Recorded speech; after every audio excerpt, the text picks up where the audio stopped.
Good morning everyone, কেমন আছো সকলে? আশা করছি সকলে তোমরা ভীষণই ভালো আছো। আমরাও কিন্তু খুবই ভালো আছি।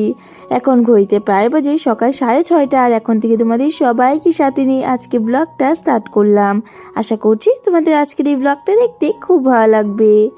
বছরের শেষ দিন, সেই কারণেই দেখো আজকে কত কুয়াশা পড়েছে। এই প্রথম আজকে এত বেশি কুয়াশা পড়লো, মানে এই কয়েকদিনের মধ্যে এত বেশি কুয়াশা দেখতেই পাইনি। যাই হোক, সকালে ঘুম থেকে এই ওয়েদারটা দেখে আমার মনটা ভীষণ খুশি হয়ে গেছে। আর ওইদিকে মা আজকে সকাল সকালে উঠে পড়েছে বলে মার বাসি কাজ সারাও হয়ে গেছে। তো আমি রান্নাঘরে জল এনে চলে আসলাম এই যে ঘরটা মোছার জন্য। আর আজকে এত কুয়াশা পড়েছে, আমি তো ঘুম থেকে উঠেই ভাবছিলাম মাম্মাম যেন আজকে আর সকালে না ওঠে, কারণ ও উঠলে এই ওয়েদার দেখলে আর ঘরের ভেতর ঢুকবে না, বলবে মা আমি বাইরেই থাকবো, আর ওর দাদুর সাথে ঘোরাঘুরি করতে থাকবে।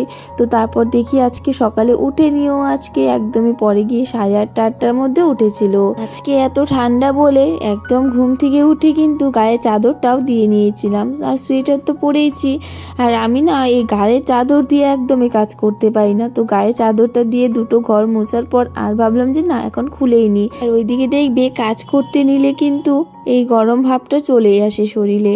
তো যাই হোক, ওইদিকে আমি এই যে সবগুলো রুম মুছে বারান্দাটা মুছে নিয়েছি, আর এখন সিঁড়িগুলো ভালো করে মুছে নেব। আর ঘরগুলো মোছার পর যে জলগুলো থাকে সেই জলগুলো কিন্তু আমি গাছে দিয়ে দিই। এইদিকে আছে একটা লেবু গাছ, তো লেবু গাছটা কতদিন থেকে দেখছি এতটুকুই রয়েছে, তো এই যে এতটুকুই রয়েছে, তো কয়েকদিন থেকে রোজ দিন ঘরটা মুছে জল দিয়ে দিচ্ছি। আর ওইদিকে একটা লঙ্কা গাছও আছে, সেখানেও দিয়ে দিলাম। ঘরটা মুছে স্নান করে পুজোটা দিয়ে নিয়েছি, তখনই ঘরে এসে দেখি মাম্মা উঠে পড়েছে। তো তখন তো ওকে রাখতে হবে। তো ওইদিকে ওর দাদুভাইয়ের কাছে ওকে দিয়ে নিয়ে আমি আগে চটজলদি করে রান্নাটা বসিয়ে দিয়েছিলাম। বড়মশাইও উঠে পড়েছিল, তো সেই কারণে ভাবলাম যে না আজকে একটু ডাল রান্না করব, তাড়াতাড়ি করে বসিয়ে দিই। ওদিকে ডাল বানিয়ে ভাতটাও বসিয়ে দিয়ে এদিকে আমি বিছানাটাও ঠিক করে নিলাম। আর বিছানাটা ঠিক করতে করতেই বড়মশাইও চলে এসেছিলো স্নান করে। তো ওইদিকে ও রেডি হচ্ছে, আর এদিকে আমি যে বিছানাটা হয়ে গেছে, তো ওকে গিয়ে ভাতটা দিয়ে দেবো। আর এর মধ্যে কিন্তু একটা ভাজিও বসিয়ে দিয়েছিলাম। তো রাত্রেই মা কালকে সবজিটা কেটে রেখেছিল বলে বেশ ভালোই হয়েছে। তো এইদিকে আমি সকালে তাড়াতাড়ি করে বসিয়ে দিয়েছি ধুয়ে নিয়ে। তো এইদিকে ওর ভাতটা বেড়ে দিলাম। তো এইদিকে দেখো আজকে সকাল সকাল মুসুর ডাল করলাম, কয়েকদিন থেকেই সেদ্ধ ভাত করছি। আর আজকে দুপুরে মাছ রান্না করব, তো সেখানে ভাবলাম ডালটা সকালেই রান্না করে রাখি। তো এইদিকে বরের জন্য অল্প একটু ভাত বেড়ে নিলাম। বর না সকাল সকাল তেমন একটা ভাত খেতে চায় না, অল্প একটু দিতে বলে। তো এদিকে ওর ভাতটা দিয়ে এসে আমি ভাজিটাও নামিয়ে নিলাম। তো লাল চুটা আলু গাজর এসব মিলেই আর কি ভাজাটা করেছি। হ্যাঁ, তারপর বর্মশাই খেয়ে দিয়ে চলে গেছে দোকানে, আর এদিকে মামামও বেরিয়ে পড়েছে রৌদ্র দেখে ওর দাদুভাইয়ের সাথে। এইদিকে দাদুভাই ওর খাওয়া হয়ে গেছে বলে যে দাদুভাইকে এখন ওষুধ খাইয়ে দিচ্ছে। আর দেখো যে ওষুধ খাওয়াতেও যে কত নাটক। তো এইদিকে ওকে ওষুধ খাওয়ানোর পর বলছিলাম চলো তাড়াতাড়ি করে ব্রাশ করবে, কারণ দেরি অনেকটাই হয়ে গেছিলো। আর এই দেখো বলেছি ব্রাশ করাবো, চলে গেছে রান্নাঘরের দিকে, এখন আর আসবে না। তো বলছে একা একাই করবে, আবার আমি করিয়ে দিলেও করবে না। তো সেই কারণে ওই যে হকে টেনে নিয়ে এসে ওকে ব্রাশটা হাতে ধরিয়ে দিলাম। এখন তো মাম্মাম বেশ ভালো করে ব্রাশ করতে পারে, কিন্তু এই যে বাহানা একটু তো করতেই হবে, ব্রাশ করার আগে মুখে নিতে চাবে না। তো ব্রাশটা যদি একবার হাতে ধরিয়ে দিই তারপর খুব সুন্দর করে ব্রাশ করবে। তো এইদিকে কত যে নাটক করছে কি আর বলবো তোমাদেরকে। তো ওর সাথে সাথে আমি দাঁড়িয়েছিলাম, দেখছিলাম ও কিভাবে ব্রাশ করে আর কিভাবে করতে হবে সেটাই আর কি দেখিয়ে দিচ্ছিলাম। তো এই যে খুব সুন্দর করে ব্রাশ করে নিল, তারপর ব্রাশ টাশ করিয়ে দিয়ে ওকে খাইয়ে দিয়েছিলাম, আর আমিও খেয়ে নিয়েছিলাম। আর এখন না বেশ ভালোই রৌদ্র উঠেছিল, তো বারান্দায় আমি একটু বসেছিলাম। সকালের সমস্ত কাজবাজ শেষ বলে ভাবলাম একটু বসেই থাকি রৌদ্রতে। এই ঠান্ডার দিনে রৌদ্র কিন্তু বসে থাকতে বেশ ভালোই লাগে। আর এখন তো আমাদের বাড়ি থেকে প্রায় রৌদ্রটা চলেই যাবে। তো এইদিকে বারান্দাটা ছিল রৌদ্র, তো সেখানেই বসেছিলাম।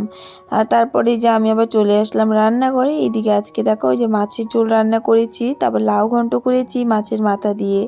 আজকে আর রান্না বান্না করার সময় তোমাদের কাছে শেয়ার করিনি, তো একদম রান্না শেষ করেই দেখাচ্ছি। আর এদিকে বেগুন ভাজা করলাম, আর ডাল করেছি তো সকালে, আর ভাজাটাও সকালেই করেছিলাম। তো বাস এতটুকুই রান্না বান্না। দুপুরে রান্নাবান্নাটা একটু তাড়াতাড়ি করেছিলাম, ভেবেছিলাম যে আজকে বরের জন্য কেক করব, কালকে হলো বরের বার্থডে, তো সে আর হলো না, কারণ মামাকে খাইয়ে আবার ঘুম পাড়িয়ে দিয়েছিলাম, আর এর মধ্যে বরমশাও চলে এসেছিলো, এই করতে করতে না মানে আর হলোই না। তো যাই হোক, এদিকে আমি এই যে চলে আসলাম সন্ধ্যা দেওয়ার জন্য। আজকে মা বাড়িতে নেই, মা চলে গেছে সুদ্দির ঘরে, কয়েকদিন ওখানেই থাকবে, জামাইবাবু বাড়িতে নেই সেই কারণে। আর এইদিকে আমার সাথে সাথে আমার মামামও চলে এসেছে, আরও বেশ ভালোই বাসে সন্ধ্যা দিতে। আর এইদিকে আজকে আমি আর কাপড় ছাড়িনি, মামামকে বলেছিলাম ঠাকুরের ফুলগুলো ফেলে দিতে, ও বেশ ভালো করেই ফুলগুলো ফেলে দিয়েছে। তো এইদিকে আমি সন্ধ্যাটা দিলাম, দিয়ে তারপর চলে গিয়েছিলাম রান্নাঘরে। এইদিকে এই যে গরম জল করলাম, ঠান্ডার কয়েকদিন আমাদের ঘরে গরম জল হতেই থাকবে, সবাই গরম জল খায়, আমি তেমন একটা খাই না, সকালবেলাটা খাই, কিন্তু দুপুরে রাত্রে মা বাবা দুজনেই খায়, তো সেই কারণে বেশি করে গরম জলটা করেই রাখি। এই দেখো, এদিকে মাম্মার জন্য অল্প একটু ম্যাগি করছি, তো এই যে একটু গাজর আর একটু বিনস দিয়ে দিয়েছি, তো সেদ্ধ করেই দিচ্ছি। আর আমাদের জন্য ভেবেছি অল্প একটু চিড়া করব, বছরের লাস্ট দিন একটু ভালো কিছু খেয়ে দিনটা শেষ করি। এখানে একটু চিড়া ভাজা করবো, চানা তুলে নিয়েছি, এই যে বাদাম অল্প একটু দিয়ে দেবো ভাজাতে, চিড়ে ভাজাতে। তো সমস্ত কিছু রেডি করে নিয়েছি, মাম্মার ম্যাগিটা হলেই তারপর চিড়েটা ভেজে নেব। আজকে ভেবেছিলাম বরের জন্য কেক করব, কিন্তু দেখো এখনো সেই কেকটা বানানো শুরু করিনি।